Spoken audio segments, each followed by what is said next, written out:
Hello and welcome to the SFCA podcast. Our goal is to inspire travel. We want to expose you to what Miami and South Florida has to offer.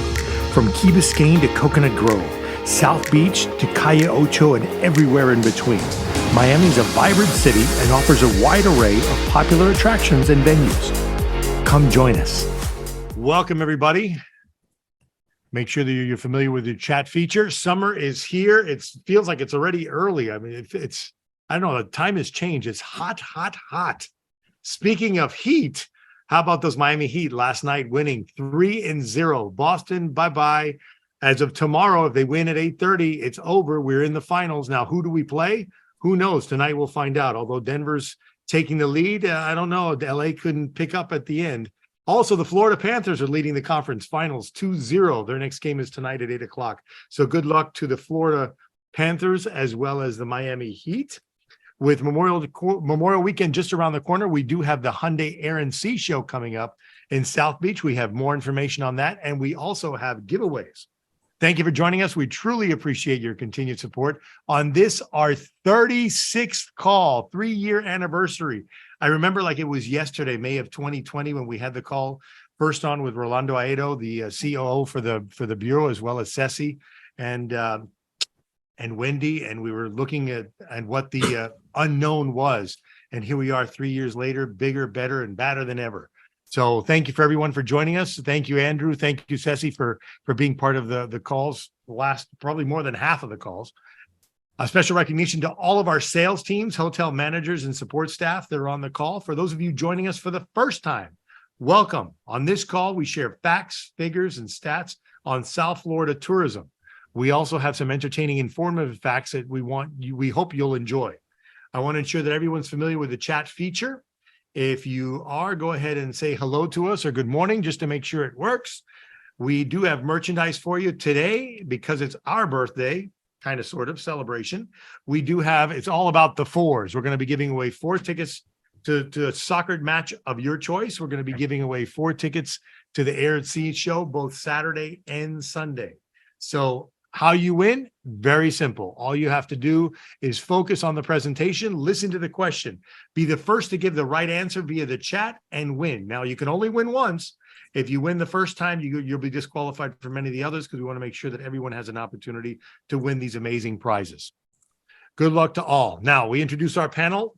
As always, on deck, we have Andrew Wobensmith with the Greater Miami Convention and Visitors Bureau giving us all the latest stats and figures.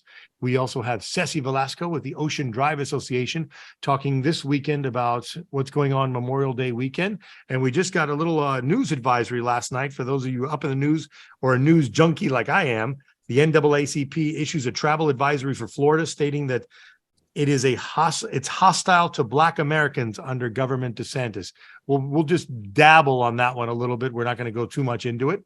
And I'd like to also introduce our first note speakers, as well as our guests this month, Ricardo Blanco, Account Executive and Special Events for Inter Miami CF, and also Chris Craig, Station Operations Manager for Inter American CF. Gentlemen, welcome to the call.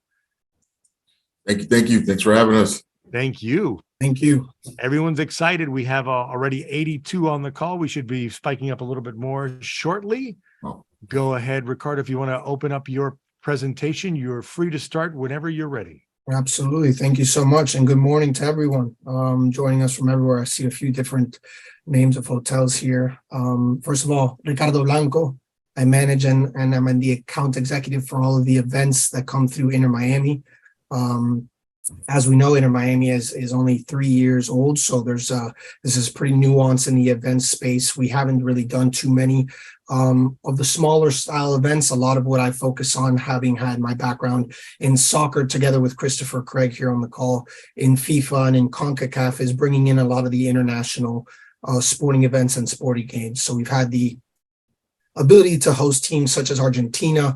Prior to going to Qatar for their World Cup preparations, we host the USA men's, women's, Canada men's and women's, as well as a bunch of other teams. Recently, we hosted Inter Miami versus FC Barcelona. And this year, we're hosting in the Leagues Cup a bunch of different teams from Mexico. So a lot of big things that we work on here. But ultimately, I want to get on the call, speak with you all, bring together what it is that we provide here at Inter Miami, push on the vision so that way you guys all see what we have in store for you all. I know that a lot of what the concierge base has to do, from what Christopher Craig has told me, is that, there's a lot of give back to not only your guys' guests, but also to your guys' staff. And right down the street from you guys, we have a full facility and a professional team that we want to take advantage of for everyone to have.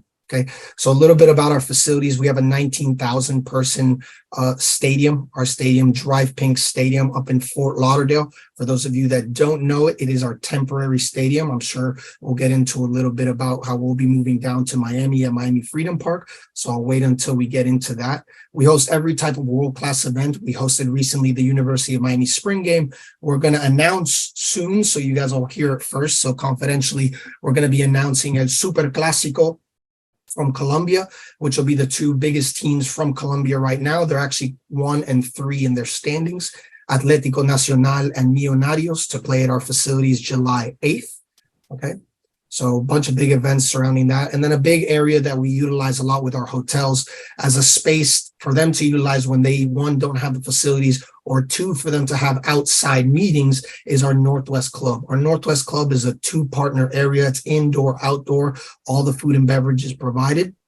And through this area, we have a bunch of different events that come through here. All the different hotels that we work with and we partner with directly with Inter Miami, we host in this area. So what we do when we bring these big competitions and we host 8 to 12 teams at a time, we'll allocate each of the teams in different hotels, and we'll bring the hotels and their staff together to be able to have this kind of area as a meet and greet area, similar to how we're doing on this call, but more in person, a little bit less informal, and just kind of as a thank you for everything that you guys do on the service side. Since we have to do it for these international teams, we know what it's like when you have to deal with them at the hotels. So it's kind of a thank you for you all. Okay. A little bit about our rates, which is something that I had mentioned to Christopher Craig, is we don't currently operate under an agency base. So as a kickback standpoint, we don't have that set in place, but it is under my department and under my reign to say, hey, look, this is something that we need to look forward to doing. So ultimately, this is an open platform for you all to know, hey, I want to bring my guests here, have something special for our VIPs, our suite owners, whatever the case may be, so we can provide them something at the stadium for some of our bigger games, now that Inter Miami is creating a lot more buzz in the media. And with Miami sports doing so well, although we didn't do so well this past weekend, we have been on a 5-game winning streak. So there are a lot of positive things coming down with Miami. And once we move down to Miami, well, ultimately it'll be just a completely different world. Another big thing that I want to highlight is outside of the actual stadium, we have our smaller stadium that we do host a lot of the corporate events for, not only the hotels, but our different partner activations, from Auto Nation to Florida Blue, as well as Visit Fort Lauderdale. We do all of their smaller ancillary events for the community here, all of our community games. So we're always available to doing field days as an outside event for our hotel guests. Okay. And then from there, I don't need to get too much into it because the rest of it is just soccer. I know that we have some tickets to give away, so I'll cut it off from my side there, and I'll turn it over to Christopher Craig so he can kind of highlight a few more things that we've run. Yeah, thank you. Thank you, everybody. Happy to be here and speaking to all you concierges and hotel staffing. My background is hospitality, and before I started working in soccer, I worked as a concierge at the Fontainebleau Hotel and guest relations there. I was there for 5 years till about 2013, and then I started working in operations and event management with CONCACAF and FIFA. So to be speaking to all you concierges, you guys have a special place in my heart. So when I saw Miguel, I happened to see Miguel random one day, and we just kind of caught up, and he thought it might be a good idea to speak about, what we are doing here at Drive Pink Stadium and within the club as well. Ricardo touched a lot about it already. What we have to at the facility. It is a world-class facility, even though right now it is a temporary facility. But we have everything on site, beautiful views, of the field, and again, just the stadium itself. Anybody that loves sports, when you come to a stadium and you just get that feel, right? When you get onto the field, you smell the grass, and it's always fun. It's always great. Again, I'm the stadium operations manager here. So any of your clients or guests that come to the facility, I'll be able to make sure that, not one, they get the service that they anticipate and that they want, and as well as executing all of the contractual details that Ricardo and his team finalize with your clients. At the end of the day, again, we want to make sure that we give the highest level of service, because that's something that I just pride myself on, coming from a hospitality and background. So and then just loving soccer, and anybody, I just love to talk soccer. So anybody that wants to just give us a call and talk soccer, feel free to give me a call. But again, as you can see right here in the background, I put, this is the new Freedom Park. This is what the renderings are going to look like from inside. We're putting a little bit more shade, for that Miami Heat, as Miguel was talking about. But again, when you come to the matches here, you feel the energy. We have one of the most exciting teams in the league right now. We're doing okay. We're kind of running mid-table right now. But again, we have a lot of football to be played, for the rest of the season. So hopefully we get to see you all. And I hope you guys give me a call personally. Again, myself or Ricardo, when you are coming, even if you're just coming with your family and friends, give me a call. I could give you guys a nice brief tour of the facility. And then hopefully one day, Miguel, we could get together and, maybe do one of your meetings. We don't do it 2020 style in virtually anymore. We could, try to do something face to face. And again, just to come see the facility and see what we got going on here. One more touch base with you. Remember, we are a training facility here as well. So if you ever have teams, because I know a lot of the hotels, especially in the Fort Lauderdale, Miami area, you might have, amateur teams that might want to come and train. So that's something that you might want to look into, if of course, if they have the budget, that they come and use the facility here. And, again, a world-class facility. As Ricardo mentioned, Argentina was here right before they went to Qatar, and we know what happened. So we have some good luck for World Cup teams. And lastly, this summer, we have the CONCACAF Gold Cup that's coming here as well with the preliminary tournament. So we'll be hosting, we actually have 2 days that we'll be doing triple headers. So we'll have back-to-back games for 2 days. And then later on in the month, then we'll have the group stage matches. So we have like Costa Rica, Panama, which is a pretty highly anticipated match coming up. We have a Guatemala-Cuba game that's coming up. That's pretty highly anticipated as well. And then we have some other matches that we just have to wait to see what happens in the preliminary tournament. So, Guyana 13 games in 10 days. Correct. Yeah. So it's a lot of wear and tear on the field, and our groundskeepers are not really happy with us right now. But again, that's what they're here for. That's what we're here for, to execute high-level tournaments. Again, these are tournaments that go around, year round. I mean, we're open year round. So if you have teams, again, I want to come and train and take a look at the facility, feel free to give us a call, and we'll work with you the best as we can. Excellent. So again, thanks Miguel for having me, and everybody else. Hope to see you at Inter Miami soon. Vamos Inter. Definitely. We're going to hold you to it for sure. So here come the questions. The first question I anticipated already has been asked by Rocio, who happens to be Argentinian as well. And her question is Messi coming to play? I mean, all we know is that he's going to play, but we don't know where. Okay. That's the best answer. Yeah, because that's totally up to him. His contract is up in June, and nobody knows but Messi where he's going to be playing. So, and his family. So hopefully he does come. I mean, we would love for him to be here. I understand he has apartment in Sunny Isles and home in Key Biscayne. So maybe that's a little incentive, but again, we don't know. I don't know. Planted the seed, Rocio. I think he's coming. Let's see. Okay. Couple of questions for you guys. Me not being very big on, not that I don't like soccer, love the look, love the stadium, everything else. How many games are there a year, and when is the actual season? From when to when? Our season starts end of February, typically end of February, first week of March, and we'll go all the way into October. And the playoffs will finalize, I believe, this year, first week of November. Correct. Perfect. And they're day and night games, both? All of our games now, based on the new contract broadcast rights with Apple, are actually at 7:30 p.m. Okay. At the stadium. Most games, I'd say 95% of them are on Saturday nights, 7:30 p.m. We have, I think, 2 or 3 on Sunday and 2 or 3 on a Wednesday. That's for the MLS schedule. That would be 17 home games and 16, 17, 18 games away, just depending on scheduling. But that's 17 guaranteed home games. On top of the fact that we also have Open Cup, which is a secondary competition that we play in, as well as Leagues Cup, which is a primary but secondary competition that we play in against Liga MX. So we'll have other games as well. For example, tomorrow we'll have a game versus Nashville for the Open Cup, which is the round of 16. If we qualify there, we go into the quarterfinals. So should be a pretty good match there. Okay, cool. And occupancy of the stadium, how many can it facilitate?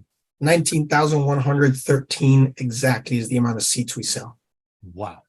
And the average occupancy per game now? Currently, we're distributing about 17,000 tickets with an attendance rate of just over 14,000, 15,000-ish. Correct. Yeah. Not a bad number for a startup. Nice, yeah. Nice. Now, question for you. The new stadium, the Miami Freedom Park, when will it be ready? We'll inaugurate the stadium. We'll be kicking off in 2026. Will it be ready for the World Cup? We will be ready for the World Cup, but we will not be participating in the World Cup. Now, confidentially, we do have some synergies with the World Cup, given my background as well as Christopher's with FIFA. So there are some conversations to be able to utilize both facilities, but matches, if they are hosted in Miami, which they will be at Hard Rock Stadium. Correct. Be at Hard Rock. Now, when they say the World Cup is coming in 26, it's coming to how many cities in the U.S.? 6, 7? No, it's 12 cities in the U.S., 4 in Mexico, and 3 in Canada altogether. Okay. Yeah. And then who gets the final game? Is that already predetermined, or you don't? West Coast would be my presumption based on sizing.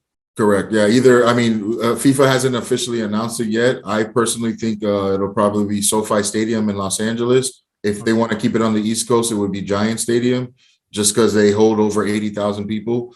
And for a final, obviously, you want to have, the most amount of people. Hard Rock only fits, 62,000. So even them, I don't, as beautiful as the stadium is, I just don't anticipate it being a place for a final, maybe even a semifinal, but not a final. Right. Okay, cool. Okay. We do have some questions from the audience.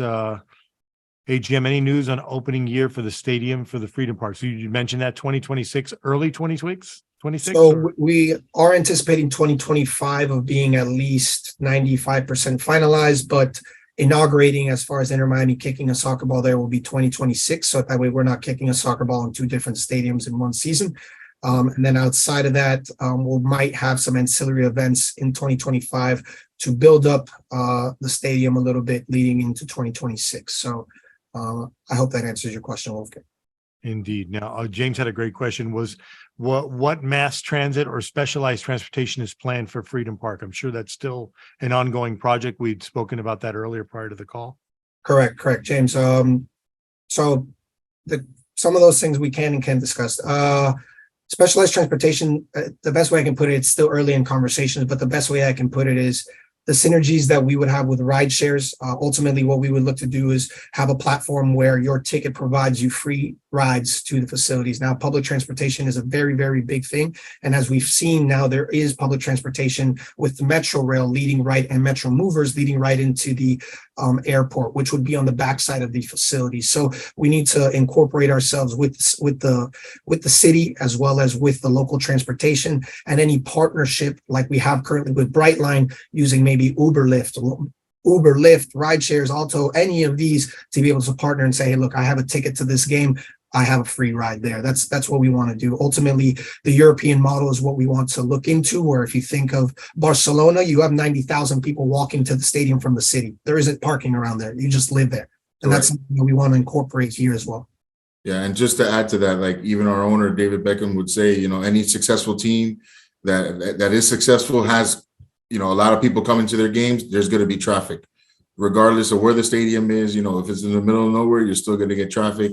So if it's in the middle of the city, we got to just adjust to it. As Ricardo was saying, use ride share, use public transportation, that we'll be doing. Obviously there was a bunch of approvals and everything that needed to go into it as well. So, just like, look at where Miami Heat play in the, dead center downtown Miami, you're going to get traffic around game time, but it alleviates. So, if we're successful, traffic might be is a good thing, kind of.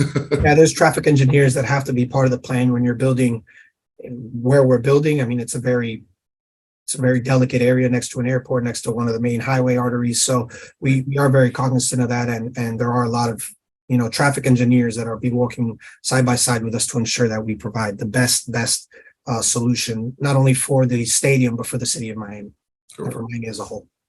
Cool. And then Barbara Van Heusen as well as Wolfgang Wehan have almost the same question. Wolfgang wants to know, when does construction start? And Barbara wants to know what the timeline is.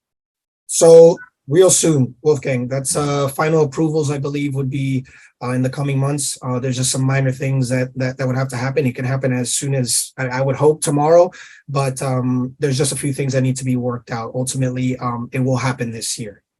And by this year, it could be tomorrow, it could be next month, it could be in a few months. It just depends on how those approvals go down. And out of curiosity, is Mel Reese still operating, or they've already ceased No, operations? so March 19th was their last day of operations. So there's nothing happening there. There's no golf taking place there anymore. Got it. The And then, first step would be to break ground and then begin remediating immediately, which is the biggest part of the project, in my opinion. perfect. And Barbara has a follow-up question. How many seats are you allocated at Freedom Park? Ooh, that's $1 million question. Now we have to keep in mind that we have the airport right there. So any higher, which would mean more seats, would mean a conflict with the airport. Any wider would mean too much of a bowl. We don't want to be like the Rose Bowl. We want to have more private seats. I think a big thing here in Miami is, and given our clientele here, is VIP. One thing that I do want to note, at our current stadium, we have about an 11-12% VIP. At the new stadium, I mean, we'll look to probably double that, 1.5 to double that. So you're going to have a very VIP experience. There's going to be a lot of high-end experience at the new facility. But with that comes a stadium probably around, I'd give it around 30, under 30. Ultimately for us, we want to be a World Cup site moving forward. Not for this one, as we've already discussed, but that requires having the stadium of at least 25,000. I work directly with CONMEBOL and CONCACAF to bring some of the bigger competitions to the United States through the RFPs and through the bidding process. And so we want to make sure that we're within a capable standard to be able to host some of these bigger teams, such as Brazil, Argentina, USA, and sell out that facility to the maximum capacity. Great. Correct. Thank you very much, gentlemen. All right, it's time for the big question. We've got 4 tickets on the line. Which one of you gentlemen would like to answer? Again, make sure you answer via the chat. They're watching, I'm watching, and whoever gets the answer correct, the first one will win the 4 tickets. Who would like to ask the question? Ceci, you want me to ask? Yeah, you could ask the first one. I'm thinking of another one. All right. What year was Inter Miami founded? That was actually a question I was thinking. What year? 2020? 2020. Got it there. Yeah. I tried to make it as easy as possible. I mean, if you can read backwards, you got it right here. All right. So we mentioned 4 tickets. You're going to give two sets of 4, or just one set of 4 tickets? I want to make sure we don't get anybody confused. You can Whatever you like. To us, it's fine. I think I got one more question. Okay, so one set of 4 tickets is going to go to Oana. Oana, congratulations. You're the first one with the correct answer, 2020. 1973. I love you. Is that what? Let me ask you, the Strikers, when did they start? Maybe they got it confused with the Strikers. Oh, maybe. So yeah, that's that. So the Strikers, this is the old, where I am now. That was Lockhart Stadium. That was Lockhart Stadium, and on the same site. So the Florida Lauderdale Strikers did play here. My question was that I was going to ask was, what was the other MLS team that used to play here? I just not killed the Strikers. I just killed that one. So go ahead, pick another question. No. There you go. Okay, another one besides the Strikers. Yep. And Carlos, looks like Carlos has it right. The Fusion. Miami Fusion. I didn't even know there was another team, but when did the Fusion play? Yeah, so they were in the inaugural season of the MLS, maybe for 3 seasons they probably lasted. Really? With the old Carlos Valderrama was our big player from Colombia. You know, the guy with the big hair. He was our big player then. So yeah. So and then unfortunately they got rid of the stadium. It was just time to get rid of the stadium, and we did a lot, brand new renovation here. So it's world class now. Cool. So congratulations, Carlos. You got tickets. Carlos Lopez. Carlos Lopez has tickets, and so does Owana. And guys, I know that we're only giving out tickets to those winners, but please, I put my contact in here. Whenever you guys need something or want to come out, the whole point is for us to bring people out, get familiar with the facilities. I'm telling you, the experience is awesome. I love sports from playing to not, from being in the pro to here. I mean, I'm telling you, the experience that you have as a fan is just so much fun. So come out, enjoy, hit up Chris Craig or myself, and we'll make it happen for you guys. Cool. We're gonna hold you to it. We're gonna hold you to it. This group is very aggressive. Very well. Thank you, gentlemen. We'll hold them to it. We'll hold them to it. I see some good restaurants around here. So yeah, exactly. Definitely. Hey, we can do barter. That's good. That's a good thing. Hey, that's one thing I missed about being a concierge is all those great restaurants. Take both you and Ricardo out, Chris. We have to. Got to wine and dine you, and then you'll pay in tenfold. Not a 10x problem. on the return. Beautiful. Yep. All right, gentlemen. Thank you very much. He will share the deck. He will have Ricardo's information as well as Chris's. Probably by the end of the day, if not first thing tomorrow morning. Thank you very much, gentlemen. We're going to move on to Mr. Andrew with all the facts and figures on South Florida. Are you ready, Andrew? I think so. Let's do it. You just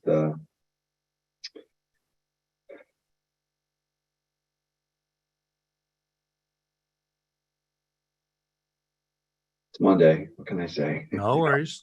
Take your time. All right. Can everybody see it? Yes, sir. We're good. All right. Fantastic. Well, good morning, everybody. Happy Monday.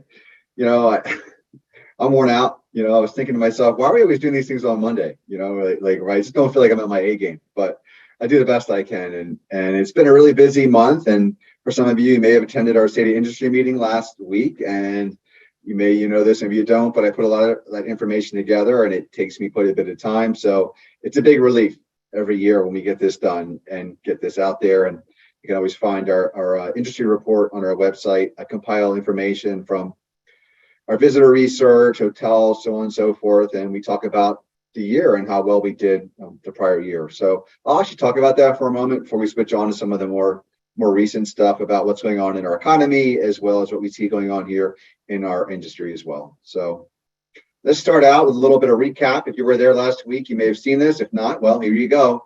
2022 Miami-Dade County visitors and spending. We had a record. Once again, 2022 was a fantastic record. That's despite the full volume of international visitors. You can see in the top there, the left-hand table, that we were actually up 20% on overnight visitors from the prior year. And so that was just tremendous. That was driven, in large part by the increase in domestic, but also, sizable increases among the other groups as well. A lot of that had to do with the fact that our air service, MIA, really improved and increased drastically, as well as the addition of low-cost carriers. I think all of those really contributed to increase visitation. We can see that overall we had a very healthy gain in terms of visitors. To the right there, spend. We also happen to see that they spent more while they were here. As a matter of fact, we would say that they spent about 8% more than they did last year, which again was another record. That equates to $20.8 billion. And if you look there, even in 2019, 17.9, we've come a long way and almost $3 billion more. So it was a great year from both a visitation standpoint as well as a spend standpoint. So I will point out there a couple little things. With international visitors, they did not spend as much as they have in the past this last year. And, there could be any number of reasons why that is. I do know that a lot more international people have been telling us that they're staying with friends and family, so they're not spending on accommodations quite like they were. That could certainly be one of the contributors. Some of them may not be shopping as much as they were for any number of reasons. Economics, certainly, exchange rates, those types of things may be preventing people from doing as much and shopping as much as they would like to while they're here in market. Any number of reasons could be why, but those are the numbers. Looking at our visitor markets, probably no surprises here, but to the left, the domestic, these are overnight visitor markets. Not surprisingly, New York is at the top of the list, dwarfs every other market, but followed by the usual suspects, Atlanta, Chicago, Philadelphia, and so forth. International wise, that's where the big news is. Colombia was number one again for the second year in a row, but Brazil has made a big comeback. Canada has made a big comeback. And even going down not that far, the UK and Spain are back in the top 10. And that's just fantastic news for all of us. We can see that there are some return to normalcy, so to speak. I can say that Canada, by the end of last year, we were seeing volumes end of last year with Canadians on par with pre-pandemic levels. So they are back, and we're happy to see them. Brightline, I gave some updates in the last couple of months, but I'll just quickly give you another one. Brightline, as we mentioned last month, should be opening up their new route to Orlando in June, but it looks like right now they're actually offering ticket sales. So if you're looking to get your tickets ahead of time, you can certainly do so in advance of their grand opening. Their fares will start at $79 for adults and $39 for kids. However, if you group of 4 or more, you can save additional 25%. So great news. We're all anticipating this Brightline being a really big deal, and I'm certainly looking forward to seeing them come here as well. Hopefully our tourists, we know that our tourists will come from, they'll come from all over, but a lot of our tourists who come to Miami will also go to Orlando as well. As a matter of fact, the tourists that we talk to, the number one destination they're going to share with us would be Orlando. So let's hope that that train stays here a little bit more than going up there, or comes from there and comes down here. So I'll mention travel intent here because I think this is in line with what we've been seeing the last couple of months, but I also think there's a few nuances here in terms of economics. So despite these feelings about the economy and the potential slide into a full-blown recession, travelers just do not see it. They overwhelmingly are keeping their itineraries. They still want to travel, according to this recent traveler survey. In fact, 76% of travelers said predictions of a recession have not caused them to cancel or postpone international travel this year. So while 24% may have said something else, the vast majority of travelers they surveyed said no, recession does not seem to be having any effect on their travel plans. In addition, travelers are really just not concerned about pandemic-related worries. Their concerns have shifted about trips disruption to, what stops them potentially from traveling would be an injury or illness, by and large. And then in the distance, followed by civil unrest, trip cancellation, and so forth. However, interestingly, some new data that came out from Squaremouth, their insurance for itineraries, they mentioned that travelers are saying they're going to spend a lot more on their summer than they ever had before. And they say that this summer, on average, travelers are going to spend more than $9,300, which is 7% higher than last year and 27% higher than 21.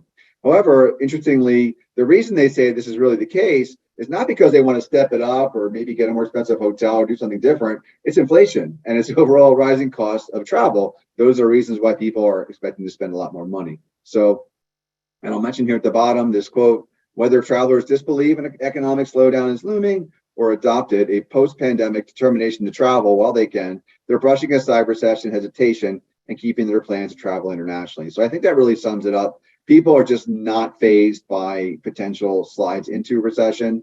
They're still feeling pretty positive about economics. And of course, when it comes to travel, we are not slowing down at all.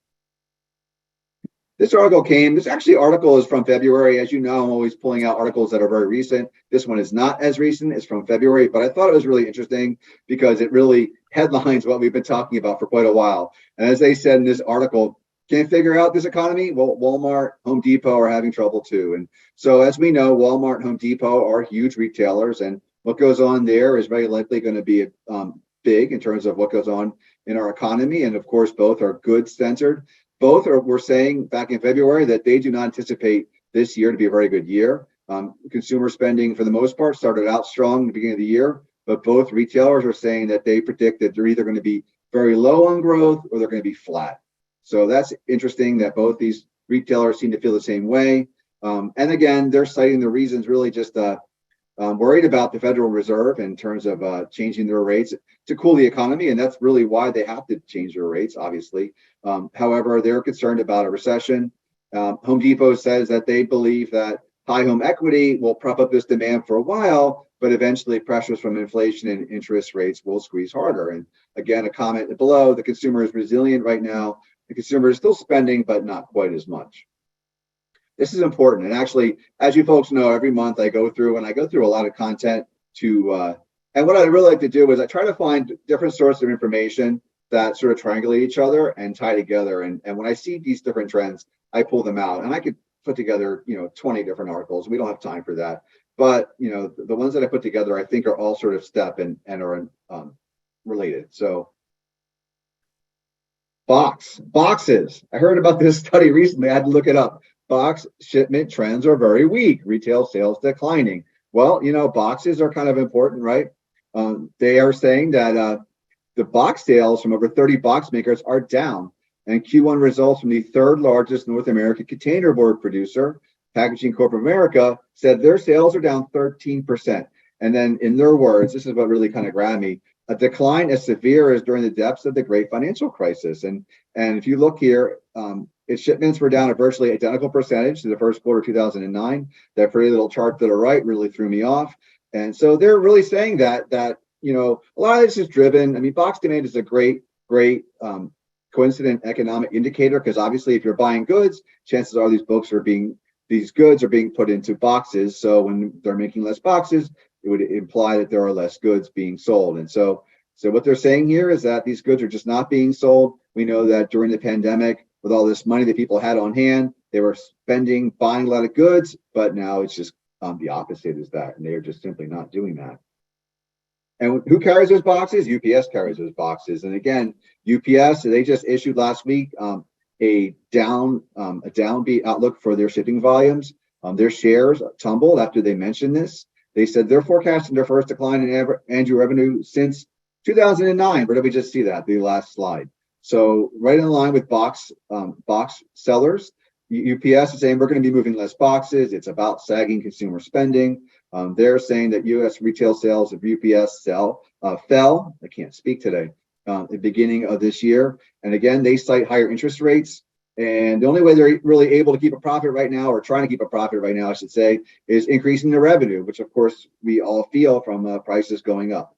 And as I mentioned, U.S. discretionary sales are lagging grocery and consumable sales. Disposable income is shifting away from goods to services. And I've been saying this for months. This is not a surprise for those of you that attend this call every month. People have shifted their spend from goods to services, and travel is a subset of services. I guess the question is, how long will they continue to spend in services? And so it's all very important, right? So we'll continue to watch this. I guess the canary in the coal mine will be when they start to slow down on services, although we can see there's awful lot of slowdown on goods. Looking at some of these indicators, I usually share those all the time. I haven't in a while, so I decided it was time. I look at these certain demand indicators.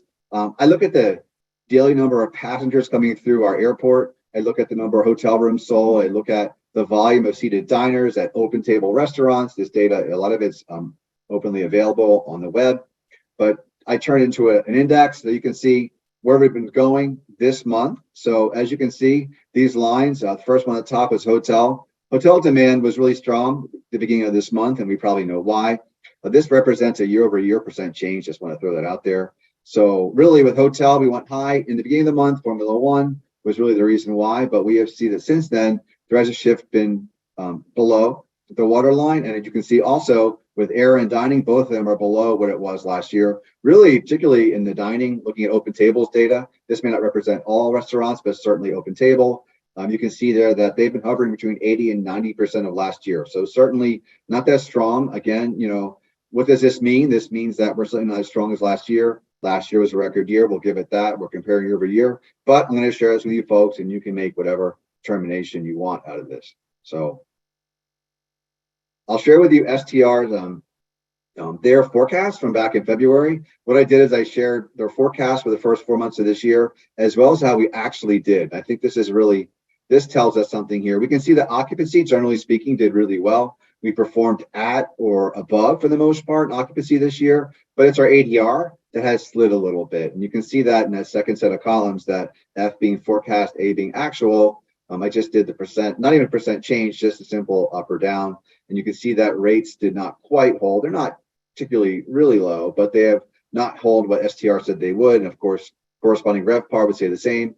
Demand has been relatively constant, revenue down a little bit. So I guess the big question here, and you're hoteliers, a lot of you hoteliers, I'm not a hotelier. I certainly can't tell you your business, but the question that comes to mind is, to me is saying, well, demand still looks pretty good. Occupancy looks pretty good. Are we just lowering rates to get to that occupancy? So that is certainly something that you could probably answer better than me. And what I did is I looked at hotel demand, and first thing I did is I looked at our top 25 hotel markets, and then I looked at our Florida markets to get a comparison of how we see year-over-year hotel demand doing. And a lot of these top destinations, we're kind of, in terms of the last 28 days, Miami-Dade is about flat, but there's an awful lot of markets above us. Looking at Oahu, for example, or San Francisco or New York, they're all seeing great big shifts in the last 28 days in terms of demand. However, looking at the Florida markets, we see that all of them have started to trend downwards over the last 28 days. We're still at the top of that trend. So we're the tallest midget in that whole list. But as you can see here, over the last 28 days, there has been quite a bit of a downturn, really in Florida mostly, but also some of other destinations as well. So, but that's not the whole story. So what I did is let's look at the last full week that we have. And what you can see here is actually there's a bigger slide. It may be going on here. And you can see the first in the top 25, 11 out of the 25 are up, but the remainder are actually down year over year. And for us, we were down almost 5% the week ending 5/13. And if you look to the right here, once again, Florida markets are down a little bit heavier than what we see. So really the issue here, the demand thing is not just, what I'm trying to show here is demand is not just isolated here to Miami. It's not just isolated here to Florida, but actually we're seeing a lot of that around the country as well. Formula One, I've talked about this an awful lot. I'm not going to spend too much more time on this. I've been harping on this for months and months. When we talked about last year, the performance of hotels during Formula One, we also contrasted to Fort Lauderdale. And there are some differences this year. What I did is I took Thursday and Sunday, compared 2019. Then I said, okay, let's look at 22. Let's look at 2023. And then we'll take this year's Formula One compared to 2019, and do the same thing with last year's Formula One versus 2019 to give us a sense of, did we do better? And so we did not charge the rates that we did last year, which is not necessarily, wrong. It's just that we did lower our rates. We did see increased demand as a result of that. We saw a 10% increase in terms of demand versus 2019. So overall, we did see occupancy drag a little bit, but demand was up. Certainly compared to Formula One last year, we did not see quite the revenue. Matter of fact, we saw quite a bit less revenue. Now, Fort Lauderdale, we talked about this last month, that Fort Lauderdale actually did a little bit better on demand last year than we did. They actually did quite a bit better in terms of demand shifts.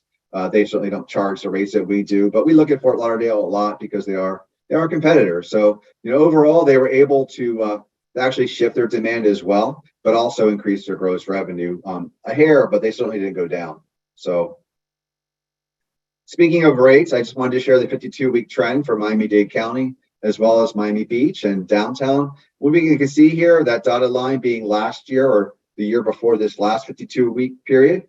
And we see that rates have been sliding, generally speaking, as I've already mentioned, but really since around the beginning of February, where we've just seen they're just not hitting where they were at last year. You can really see those two blue lines being Miami Beach. We've really seen quite a bit of divergence in the rates for Miami Beach as compared to the year prior.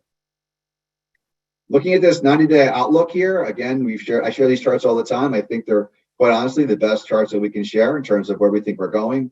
Looking at the reserved occupancy, looking at this year for the next 90 days versus what it was a year ago. That dotted line indicating what it was a year ago. We can see that there's a little bit of softness in terms of the shorter term, but further out, there's a little bit of softness, but it gets a little bit better. So, and then of course, looking at the bottom, short-term rentals, I always include this. We don't talk about short-term rentals that much, but I like to compare demand. And so right now we see a relatively similar pattern of demand for short-term rentals and hotel. Although I will mention in terms of reserved occupancy, there's been a lot more short-term rentals on the market. And some sources of information I have is saying as much as 20% increase in supply. So that's pretty interesting. So what it's really saying is there is still strong demand for rentals, arguably a little bit more than hotel. Although here's the data, you could certainly interpret it however you want to look at it. So that said, it was a great year. We've seen a big rebound, and international markets are back. Retail sales, as we've talked about, they've been soft, and even though we've shifted our spending, we've seen this trend all year. And the question is always, how long will this last? We know travel appetite is still high. However, the difference is these on-the-ground metrics that I've been sharing may be suggesting a slowdown. We'll continue to watch this. As an example, rates, as I mentioned, have been going down. They are not holding the forecast. And then finally, Formula One was a good year. It was a good event, although maybe Fort Lauderdale may have been able to optimize a little bit better. But overall, was a pretty good event. So that's it. Thank you, Andrew. We do have a question from Grace Duncan. Andrew, are the travelers more leisure? What is the percentage of corporate traveler versus the leisure traveler? Well, I mean, Miami is a huge leisure market. It dwarfs business. Business maybe 10%. Normally, business is less. It's been making a comeback, but not quite where we're at in terms of 2019. We're just super strong on the leisure side. Okay, perfect. Anyone else have any other questions? All right, it's time to give away 4 tickets for Saturday. That works for you, Ceci? 4 tickets for Saturday during yours, and then we'll do 4 during Andrew, and then 4 tickets for Sunday during your component. Perfect. Hilda had a question. How much was the percentage? I would say normally it's probably around 10%. I don't know what that is now. It would be less than. I don't have an exact figure for you, but leisure has been still making up for the business. Okay. And are you ready with your question? Yeah, get out your number 2 pencils, right? If you're under 35, you probably don't know what that means. I heard somebody say it recently. Is it get out your number 2 pencil? Can't be number 1, right? Can't be number 3. It's got to be number 2 pencil. So very easy. Very easy. I mentioned our international markets, the top 10 overnight. What was our third overnight market? Third. I know number 1 was Colombia. Third was Canada. Canada. Oh, good trick question. I think they were waiting for number 1. So Natalie got it right. Natalie got Canada. Fantastic. Congratulations, Natalie. You're getting 4 tickets for Saturday's Air and Sea show. I will get those to you. Amateur. Excellent. Thank you very much, Andrew. Excellent as always. We're moving on now to Ceci. We're right on time. Beautiful. Yeah. Thank you very much. This is great. Thank you. It is. Thank you. Go ahead, Ceci. So we are looking forward to a really big weekend. It's Memorial Day weekend. For the past 7 years, we've had the Hyundai National Salute to America's Heroes, fondly known as the Air and Sea Show. I have had Mickey Markoff, who was the producer of this, on a couple of different meetings and really goes into a lot of detail. I'm going to let you know that 8 years, if anybody are veterans and have been around here longer than 7 years, I remember what it was like 8 years ago. I'm going to tell you, we really owe a debt of gratitude to Mickey Markoff for putting this event together. First of all, it really brings a highlight to the South Beach District, to the Lemus Park, to the beach, to Ocean Drive. It also takes Memorial Day weekend from a barbecue backyard to what it needs to do is honor our national heroes. So this year is going to be even more escalated. They're taking up 2,500 rooms just with all of the military and all of the activations. So, and the activations are going to be right there, oceanfront, along Ocean Drive, in Lemus Park, but on the hardpack area, so not in the grassy area. So there's still enough room for families to come out, to have their little picnics, to be part of the kids' playgrounds, etc. But they're gonna, and it's a 2-day, May 27 and May 28. So it's just really fantastic. Of course, there's going to be a lot of traffic. There is somewhat of the traffic loop that they used to have there. If you are a resident and you are hearing from residents, they really need to access their areas in either South of 5th or in the Flamingo Park area through Alton. So avoid Washington and Collins. If you're a local and just are trying to get home, use that Alton route. If we're guests, the other day I took the free trolley and it was wonderful. It will get you from here to there. You've got the trolleys, you've got the buses. You do have an opportunity to walk down on that beautiful beach walk. It's going to be a wonderful experience. So they have the sea events. I put actually the link of the schedules in the chat. So save that so you have it in front of you. So the sea events are going to be both Saturday and Sunday from noon to 2. They haven't had this in the past too much. Really, they were focused on air events, but here we're going to have the cigarette off-show powerboat exhibition, the thunder car exhibition, the jet ski freestyle, and the flyboard demonstration. So these are happening. If you're really interested in the sea events, you want to come out to the ocean and take a look at that. It's an hour. It's from noon to 1. Then there's a slew of air events, as we've always had. Come out and listen to it, look at it. And if you are ocean front and have the opportunity to have people on your rooftop, this is the time to have them and have those special VIP parties, send people out. But also, there's a lot of cabanas and there's a lot of shaded areas, so you can come out to the beach itself and watch these wonderful air events. They're all moderated. It's a wonderful education, and it's a great time to bring the kids so they really learn about all of this equipment that we need in order to keep our country safe. It's very interesting, and it's great for the kids to come out and learn this.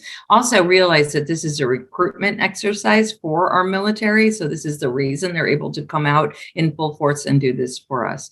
On Saturday, it's the U.S. Army Salute Fest, and that's from 1 to 10 p.m. They are going to have musical acts: Chris Jansen, Breland, Jake, the U.S. Army Band. Sometimes it is better than any band you have ever heard. They really go all out.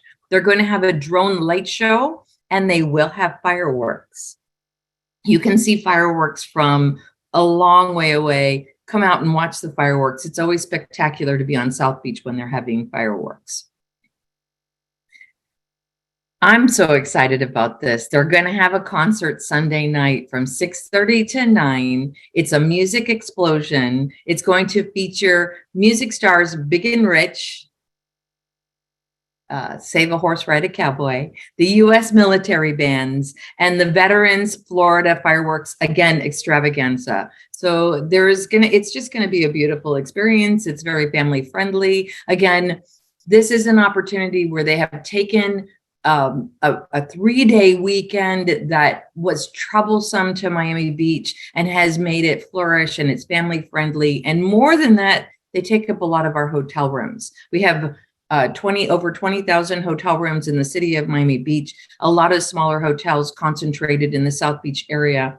This is a wonderful key 3-day weekend where there's so much to do. So that's what's important for our tourism. No, they are not only looking for hotels in Miami Beach. We do have a lot of people. So they've already taken up a lot of hotels. So this is for next weekend. So the program itself is pretty much set, but a lot of people are coming over from the north area so they can come down Collins. A lot of people are coming from the mid-beach area over from the mainland. So it's not just hotels in Miami Beach that can take advantage of having this wonderful experience. Please advertise that, have people come to your hotels. It's an easy reach to get from the mainland to the beach for this kind of and spend the entire day here. Our family's coming in from Georgia, actually, for this. So it is, something that's good for everyone. So that's what's going on for Memorial Day weekend. We love to have these events that bring blocks of rooms to our hotels, and our hotel guests from all over can come and take advantage of this wonderful experience. I think people are not only looking for the vacation resort area, but they're looking to have an experience. We have also every Sunday, and this Sunday is no exception, the Ocean Drive Promenade Music Series is going to happen from 5 to 6:30. As you know, I just said that the music for the Air and Sea show starts at 6:30, so you actually can do both on Sunday, and it's going to be a swing band, very sweet to come and bring your blanket and your chair and sit down and listen to some music right on the north part of Lummis Park. Collins Park over by the Bass Museum is going to have their big music festival starting at 4 p.m. Really family friendly for the kids. Also very easy to get to. They've got music, they've got vendors, they've got child friendly activations going on. That's happening in Collins Park. And I don't know if you've seen lately, but the Normandy Fountain area are having some really cute things. People like those kind of hometown feeling experiences. And that's what is happening over at the Normandy Fountain.